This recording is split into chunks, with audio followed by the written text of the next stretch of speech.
Nimeanza kukusikia kitambo kidogo. Nini kinakukwamisha kwenye muziki kuweza kufikia ndoto zako ambazo ziko kichwani kwako? Before nilianza muziki ilikuwa ni simple sana, lakini katikati yangu ilikuwa ngumu kwa sababu kwenye maisha pia kuna katikati. Yaani mfano katikati ya wasanii au sio? Unaona katikati ya Chidi Benz ilikuwa ngumu mpaka leo unajua. Kwa pia katikati yangu mimi ilikuwa ngumu pia, lakini sikujiingiza katika mazingira tofauti kwa sababu nilikuwa ni mtu ambaye nilikubali hali halisi ya game ninavyohitaji. Unajua kuna kipindi nakuta inabidi ukubali kwanza hali halisi kwa sababu usipambane na sifa au tamaa kitu na wewe uonekane pale.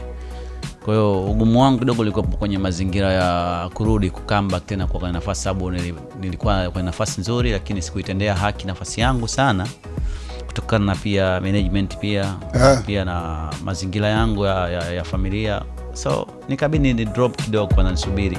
Papa kukutana na Alikiba ilikuwaje mpaka wakatengeneza ngoma ya Ngari Ngari? Alikiba ni bro, nikisema bro maana yake ni msanii ambaye watu wengi walikuwa wanamwangalia, sio watu wa muziki tu, hata watu wa kawaida. Kwa hiyo ni msanii ambaye ana nafasi kubwa sana kianzi zile na mpaka leo hii. Lakini kumpata kwangu mimi ilikuwa nilipata rafiki mmoja akaniambia ukiweza kuimba unaweza kuimba vizuri, usikae Temeke au Tandika ukasema utatoboa.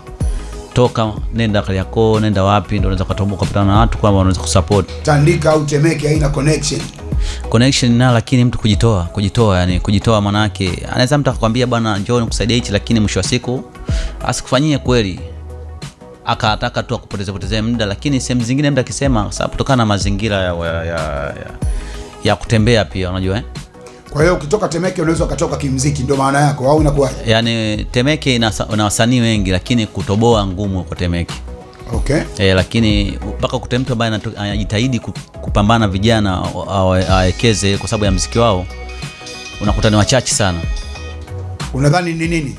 Kutokana na uelewa pia wa hii kazi yetu na kutokana pia na kutembea. Unajua uelewa kitu utembee kwanza uone faida zake. Lakini kwetu asilimia nyingi tuko nyuma kidogo sana kwa mambo mengi. Lakini tuna vipaji kuliko sehemu yoyote ile. Watu wanasema Papa Derrick Masai huwa anajifananisha na Jux. Hii imekaaje?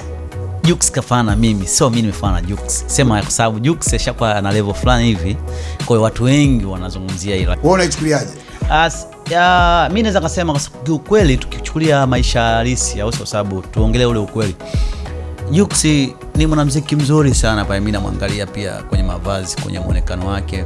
Lakini watu wananifananisha sehemu nyingi sana. Kwa siku moja nisafiri nienda sehemu fulani hivi Burundi, so nilichelewa ndege nikapanda basi. Kwa njiani huko unajua niko naunganisha magari. Wataka jamaa anambia, ulimuona nyimbo yako mpya umetoa bwana, asante sana bro. Kwa hiyo nakuta vitu vingi mimi navikataa, lakini sionyeshi kama mimi inabidi nikubali tu kwa sababu so nikajua benchi ya watu, lakini ufika hapa kwetu pia hivyo nikaenda Kenya hivyo. Kwa siwezi kupinga, haina jinsi. Poa, mshikaji kafana mimi na mimi nimefana mshikaji.